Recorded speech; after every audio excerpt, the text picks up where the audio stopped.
với lại hiền không với một tập probationary pastor em lo làm sao để lo làm ruột đi nằm để tê và thiên lệ cũng nằm tới chuyện quy anh in định na Inkhawm anh thu điểm chuyện quy tụ lên local company tôi là hiền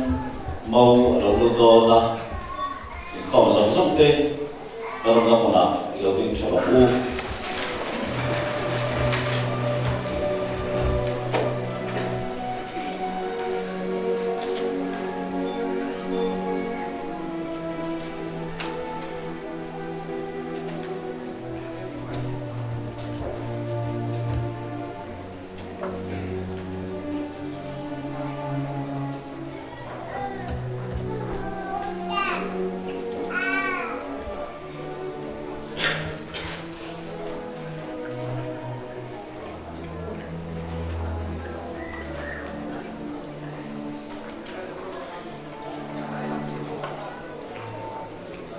mi sống sống gì mà Inneih khi rồi mỗi nông xe la khủng bộ thì một lò nó bên nông đại đổ xe chùa u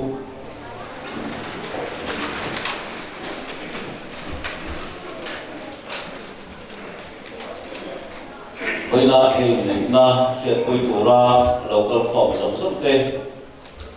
là lý soạn cái nào có Inneih na aman kuya anh mua thủ na địa cụ tù anh ấy chút tiền chuan nụ bát tuộc khăn ta na trong trại sẽ có một số na với lại con câu tù là để xuất xuất hết tù lên đấy sĩ chơi vấn đề và thiên thủ ngày tháng ý xuân in thiên lung khẩu vào in xin dù thu bệ chú ở diện sắc châu này nhưng mà sẽ lấy lúc biển thì ở trong chuan anh đi chú mấy xia lại bị bà xia này chú mía bằng chuan bị bà in anh u lại bà akal sananga anh quý avuanang thì chuan anh bận đi chuan thì sắp bung khát anh lâu để tổ ắng chú thì chuan bận đi anh đi tổ lova thì sắp bung khát anh đi tổ zong anh này chú thì chuan bận hiền này nó zong tổ chú miếng phết in thiên sủ xe ati kan Inkhawm pathian hela kanin itong trial u với đại hiền lalpa kan pathian probationary pastor em la ramza vale ralan ruatin namte te Inneih na pathian le ko krante fiat puya an mama Inneih na thufum an sunna anh thu tiệm phiệt quay tụ lên cầu khẩn hậu tê căn lầu cầu khổ ba căn Inkhawm thế là căn phá na Europe quỳ na tụ lên căn thu trả sợi tê căn thiếu tiền lên tê khi na nghìn mà rộn sổ bằng xe là lịch sử Christa mình căn đi đây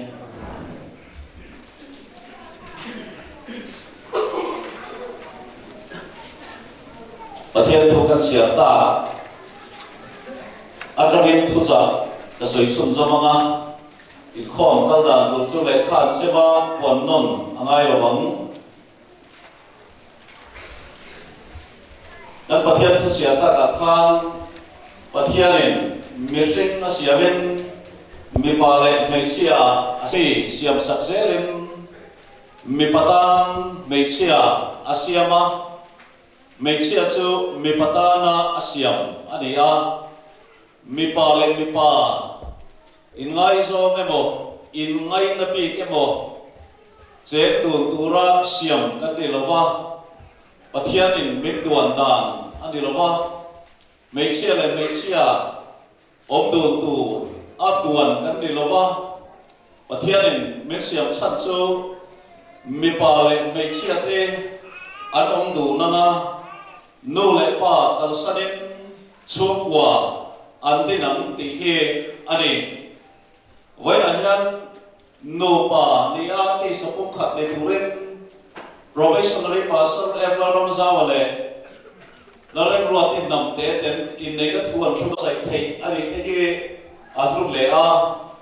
missionary headquarters program missionary tir chuana pastor bial ni te hi acha em a thak le ta le in a fiat bok ani ti chuan hetian khon kan nei thei ka tura tan hian nula le tlangwal kan thalai te an thilum pathian tan an ser fan nga ya an kopui tur tlangwal tan an nula thiam lim na an ser thiam lim nga ya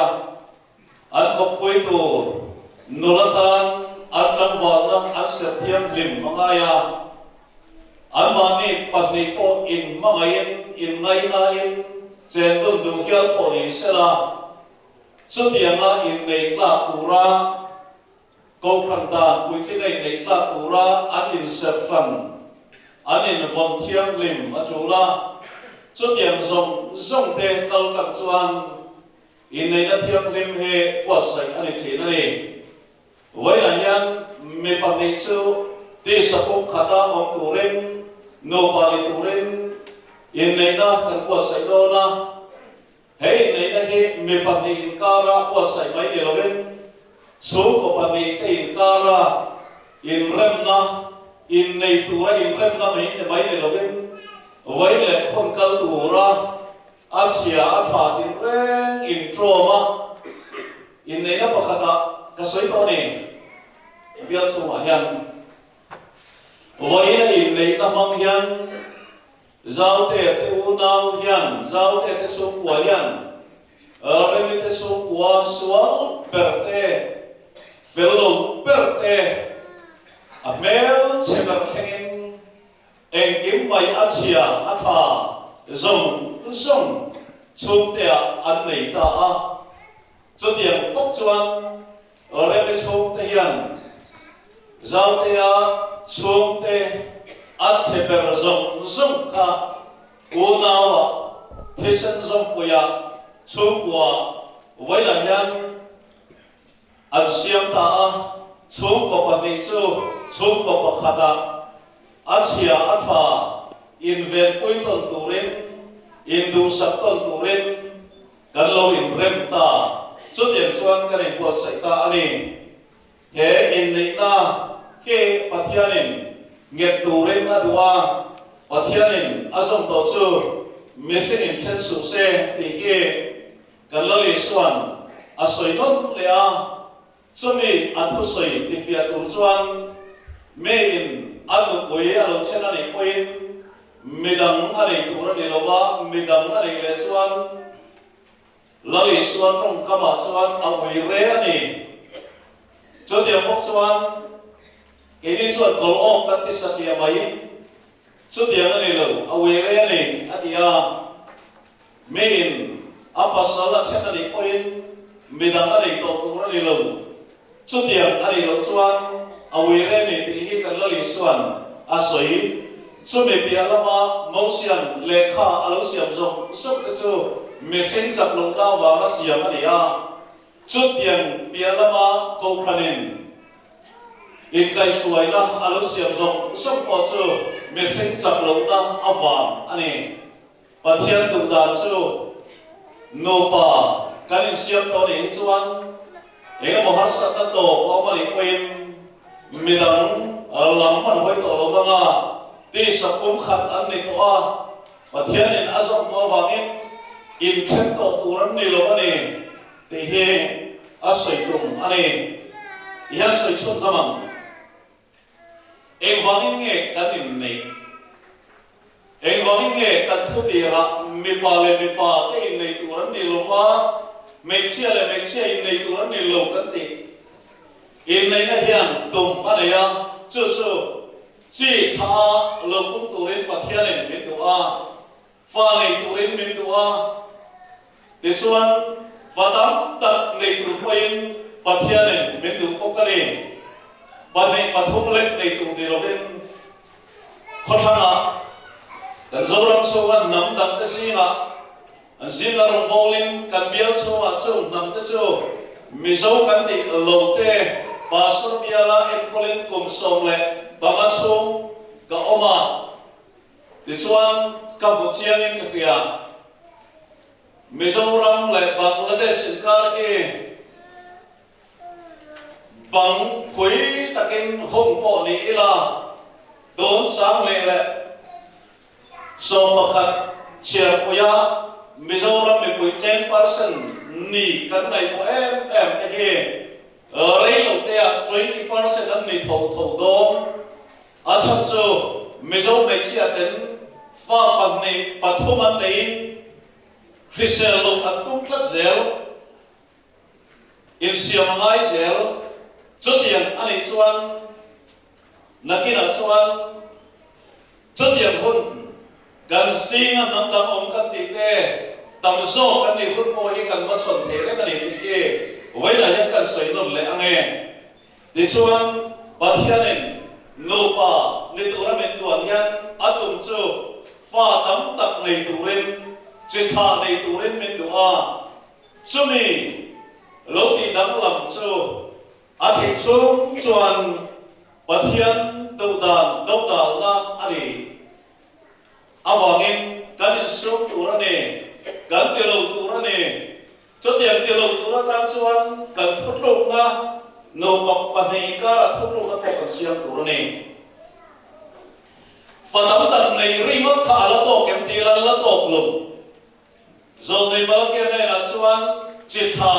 bắt hiếm này sao cái số này ăn thì lấy cũng cái này chụp qua lên chu bắt hiếm mà ăn chín tủ ra này pa nu ở lớp pa mà chín thì nó đi tủ ra này khó khăn còn lại nắm tên đền cái này pola Labunga Hindu mandir ku Zosa missionary ten sai rangan rakumlaya mandir siam to tai khalia India ram Mizoram sunga sa khopiat namun upa berani de chuan khot labung mandira loi Hindu ho te kwan lai tin an thimri na thom an nei thin ko khanu pa pakhat chuan Christian chom komnia ania la soi garil ruwa chap ngani Hindu nu hoten Hindu pa hoten tlai tina thiling amon khom ria an puja zela nei chuan keni chom chuan chomin khom kan nei zela ti ke asoyani chomin khom nei ngai lo chukwa an poithin tu ta chukwa nge zole roi lo wa ma poithin ti la chomin khom nei lo te an nei pathian nai tu lo chukwa te an poithin chu chu la to kem ti la to mai lo Christian ne na kan suai ngai Serapur College assistant professor of me Reverend Kela Zaliana Mimal Fatur Singa Telin Kafia Afaka Thuka Soikai Tiam Bial Katakan Mlai Kateno probationary pastor Nitina Nubuya Naya Sum Kuantina Kakia Chiam Takani Dihan kan sai so mange Mizoram lu suak dona Asukwa sayangai ni kifia apa beratsu speaker rakangin home crusade ane ni orang tu kan Christian nahi kan sukwa kan lak lu ngaya ani chu pastor nu ban ni atinge tu silan ngai lo kini hokyan ke indeng na kal kan hian kan sukwa adam na turatan hian kan fa te bawal kir thế nó tụt tan hian cần trong đó lom đi thì hiện nay chỉ thà bắt hian ngày sắp ở số này thì hiện lớn bắt số của azon anh ấy cái thứ gì thì to ta nô bắt ra là số này nghe không bằng em cái thứ gì tụi tôi cái gì là làm quên cái việc thuốc của nô bắt ra là số này nghe ôm tù FSC comment te na oral lekha thona chuan no poite oral pa ne intulu kanghian mani pasal te ne intulu rowatia pasal te ne intulu pasal te thu nei na nuai in tulu thin ni angaya chút tiang chu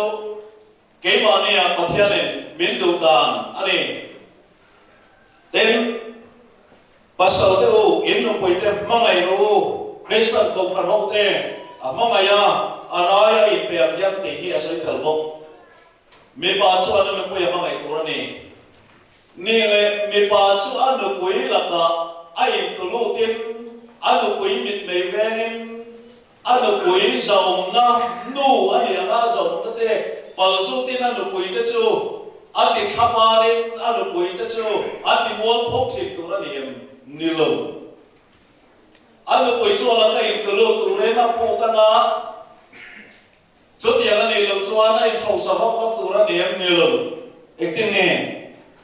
Christa trị thế in tulu tâm theo lâu thì trang sầm này lại bạc ta, asa ye ki no bạc ra yan sen lu khai la, ba quên ăn quỷ zaum na akianga, nu anh yang zaum na chu qua, asem ăn quỷ tu ra nè, asin en quỷ tu ra nè. Lia thề rèn cho lúc phải bùi anh nu anh ấy ngã giống ta chưa qua anh cũng đến bùi tủ này chút tiền này lộc chuan gặp bao về lộc thì chuan in tục lục nó lệ in trôi mồi nó chút gặp bao về lộc thì chuan nè lệ nu khan mà mà ngày rồi thì ba là mà chắc là thì nu là mà suy suy lộc gặp mà ngày về lộc vẫn sẽ thì sẽ là mà ngày về lâu tu nụ bối này chút tu mình cần đủ rồi thì cho anh tin nghe hệ thu hi ông gì người ta ăn nụ bà chú anh in mà ngày tu na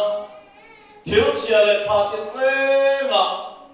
đủ sắc na lệ in ngày sắc na lệ in phần bối na tiền rê anh lần tiền na anh in mà ngày na trong cả cầm mà ngày chết thì bảy điều viên anh lần tiền na số mình đọc lệ cho anh nu ba chu zaum na in za sak tonin zaum na in fia sak tonin in ti zaum tonin in choi moi tonin an omanga ti cho chu ko him ta kan lo ni ang le ti chuan pathianin meshing siam chante meshing mi pa le me chia kan lo om chante mi pa le mai chia nu pa kan in siam chante nu pa ina anti tu te ka soi suaka to da in nei tu te ne nai chon kan lo soi thoi to kan soi non le a fi em bang in kho zong sop ten nu pui pa sa nei te ko in fa ve ra nu pui pa sa nei to te ko in von no ni to ba u lo ban ka za ta no so se Bishop sau nói phải cuộc làm giải bầu cần so mà cuộc làm giải bầu thế anh giải dòng hiền cái đầu tiên lẽ mà lấy ta thu tiền thu số dùng quân in công ty in lấy thu quan trong trai sẵn na mình sẽ cái certificate lần này ai đầu tiên cái việc xuân zaman cuộc làm giải bầu so một lấy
Lord.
wa in thin lung taka min sa turin ka bai sei chewani mi pa ka zot ma sang chenga chumi zot chuan mai chia ka zot lia lalem ruat in ham te hi pathianin dana ruat angin inukuya inei em ama hi choi moi le khom thain akisel lai le por som lai po in mangai taka en kolin ko vong ta dang ti in tiam thiem tona yan chia za tu che evloram zawa hi pathianin dana ruat angin ipasala inei em ama hi choi moi le khom thain akisel lai le por som lai po in mangai taka en kolin ko vong ta dang ti in tiam thiem tona yan Inkhawm som te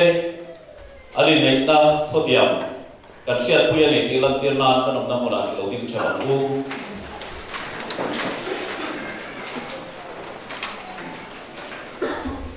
mi pain atiam ka sanga chumi zon chuan mai chei atiam le anga ka soyam zelin se don nia tuna hian pathian le ko prante fiat puin tuna hian pathian le ke ef lo ram sa ba hian nang lalem ruatin ham te hi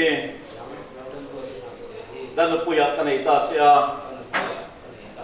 voina chang hian kisel le borsom poin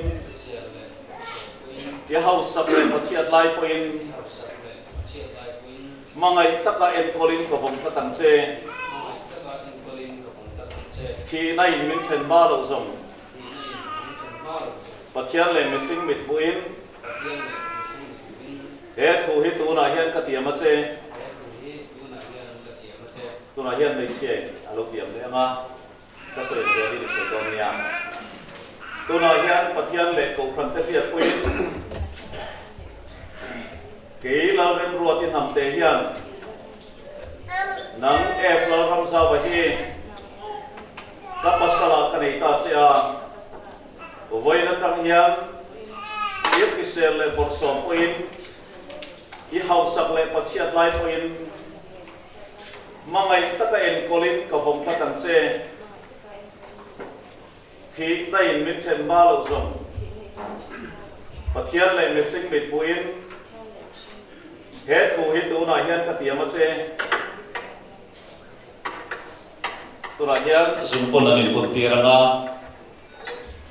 malai tangin zumpon hi thotiam ting he nan mang chi na ni mi pain abun tiam ka sang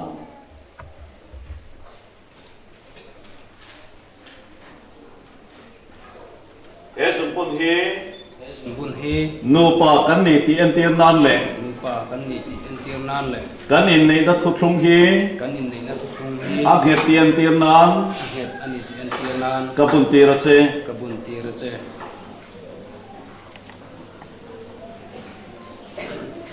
to na hian chen hi am he tian tir nan ka bun ti ra che bun hi nu pa kan ni ti en tir nan le kan in nei thuk thuk hi am he tian tir nan ka bun ti ra che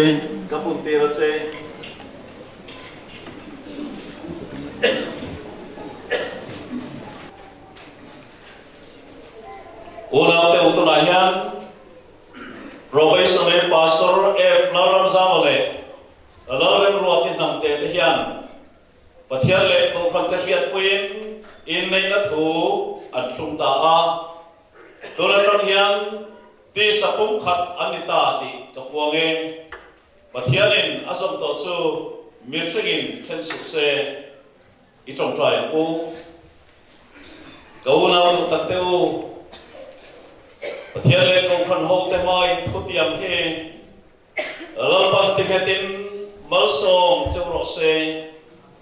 lalpan fanau ro champe chew sela Christian chom ko di takin din thena tu ren voile khon kal tu ra vehinom pui chewro se Pathian om pui na changa chom ko du takle ko phan ho te ta na no le pa Pastor chom ko du le zom tak inni sel thena tu ren in ma mo piang ti sa le tharawa lalpan pe chew sela balsomin vengzel chawrok se Yeshua Christa mingin kan dile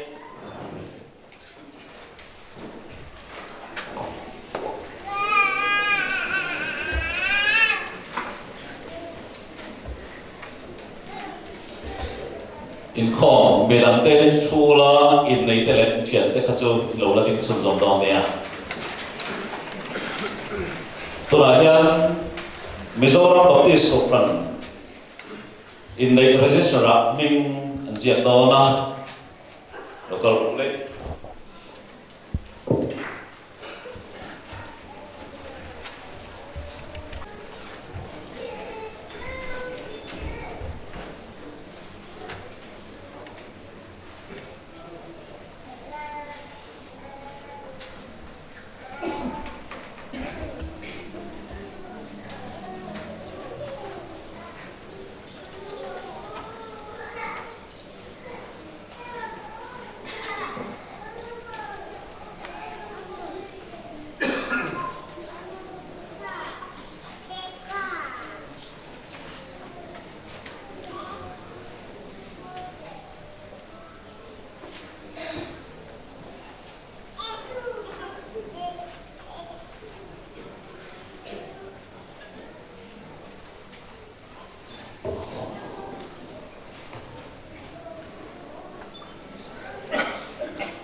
Inneih certificate ka kha dona nga heti hian in ziaka he certificate hian Pro Pastor F Laram Zaua son of F Rem Thangale Laram Ruati namde daughter of Ropiang an namde late he Christian dan le Mizoram Sarkarin Sangni Som Palia Mizo Inneih dan in Tenlero Khom Chungchanga dan asiamangin an Inneih Nam chunga nu pakop choya ong turin pathian le ko khan fiat puin thuan tiam ti ai tirani Inneih ni te Inneih na punte Inneih tir tu te ai ziaka pathian ina som to chu mifing in then su se ti in registration number te ani te ai ziak tel pokani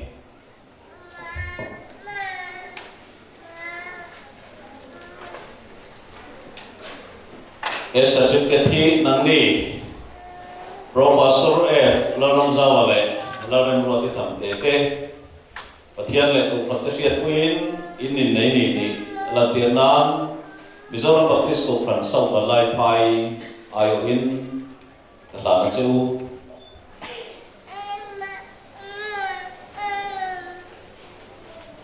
pathian in balson chawrok se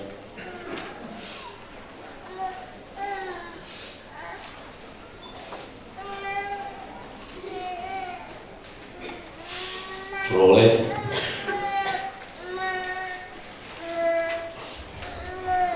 Pastor Bial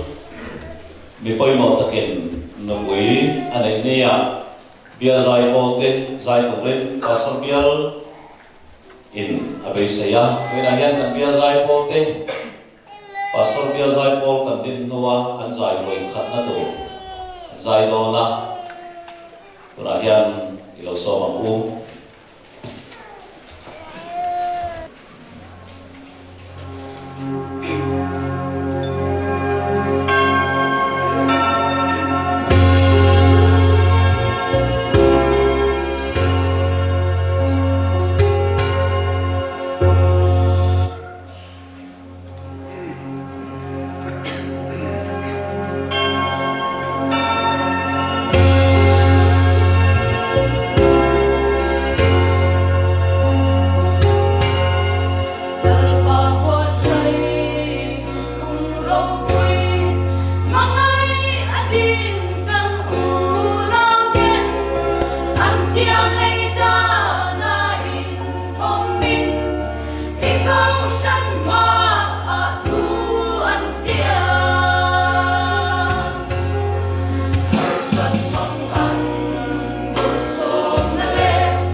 Lom na Zaua Weds tu in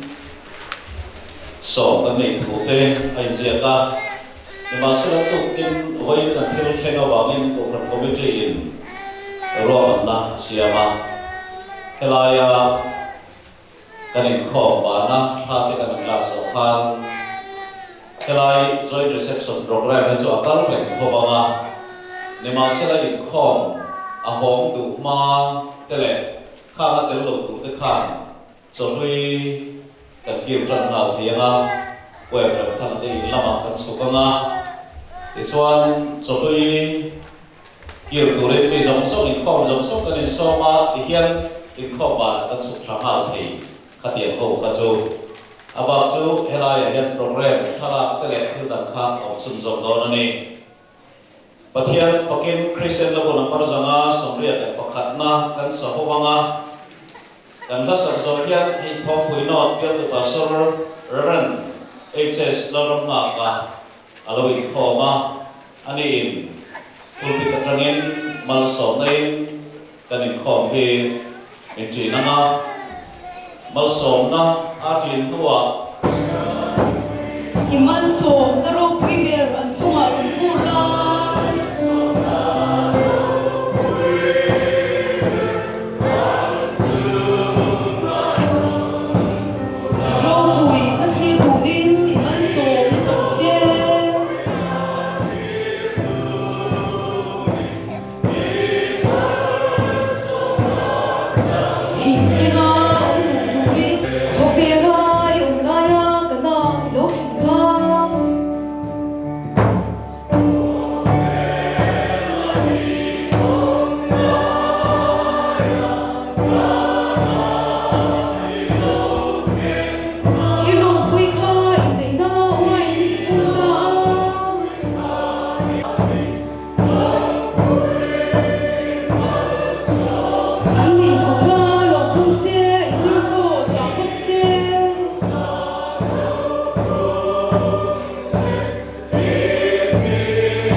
Đâu